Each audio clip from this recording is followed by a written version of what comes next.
بسم اللہ الرحمن الرحیم۔ السلام علیکم۔ Tariq Javed Khokhar advocate law for you channel کے ساتھ چینل کو سبسکرائب کر لیں، لائک شیئر کومنٹس کریں اور اپنی رائے کا اظہار بھی کریں۔ بول رہی ہے تو ظاہر ہے کہ پھر اگر اس وقت ایک ہی اگر آنکھوں کا تارا ہوگا اور جس انداز سے اس کو پروٹوکول دیا جا رہا ہے، اور یہاں عدالتوں میں بھی اور ان کی سنوائی جو ہے نہ صرف کیئر ٹیکر حکومتیں ان کی غلامی کر رہی ہیں، تو ظاہر ہے پھر باقی بھی جماعتوں کو تو سوچنا پڑے گا، پھر ان کو اکٹھا ہونا تو چاہیے اب ہو رہا ہوگا یا نہیں، لیکن اظہار مظہر تو اسی چیز کا ہے۔ ان کے جو بھی بیانات اس وقت آ رہے ہیں پیپلز پارٹی کی قیادت کی جانب سے، وہ تو اسی چیز کی غمازی کرتے ہیں کہ یہ جو ہے پاکستان مسلم لیگ نواز کو جس طریقے سے لایا جا رہا ہے، یہ پھر ایک سلیکٹڈ کی جو ہے شاید ایک شاخسانہ ہے اور جس کی طرف گامزن ہے اس وقت، اور پھر دوبارہ شاید آپ کو تحریک چلانا پڑے۔ عوام پر چھوڑا جائے تو ان کی ضمانتیں ضبط ہوں گی،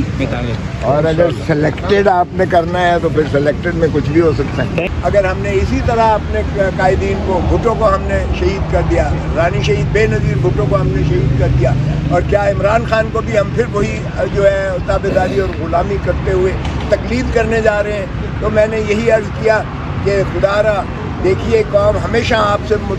متمنی ہوتی ہے، اور ہم نے مولوی تمیز الدین کے کیس سے شروعات کی ہیں، عدلیہ سے مایوسی بھی ہوئی ہے، لیکن ہر دفعہ تاریخ آپ کو موقع دیتی ہے۔ اب بھٹو کی دفعہ بھی تاریخ نے موقع دیا۔ ہینری کسنگر نے جب دھمکی دی تھی اور بھٹو صاحب نے جو ہے راجہ بازار میں وہ لہرایا تھا کہ یہ دیکھو مجھے ہینری کسنگر نے دھمکی دی ہے کہ اگر تم نے پاکستان کے لیے ایٹم بم بنانا بند نہ کیا تو تمہیں عبرت کا نشان بنائیں گے۔ ہم نے اس وقت بھی ہینری کسنگر کو تو کچھ نہ کہا، ہم نے امریکہ کو تو کچھ نہ کہا، ضیاء الحق اور مولوی مشتاق نے ذوالفقار علی بھٹو کو، ہم نے ان کو پھانسی دے کر لحد میں اتار دیا۔ کون سے عوامل تھے جس وجہ سے پاکستان کے پہلے وزیر اعظم، جس کی دیانت اور امانت کی یعنی آپ قسمیں کھا سکتے ہیں کہ ایک نواب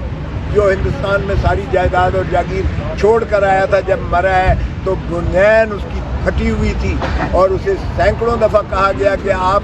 جو ہے اپنا کیوں نہیں اپلائی کرتے جو آپ پیچھے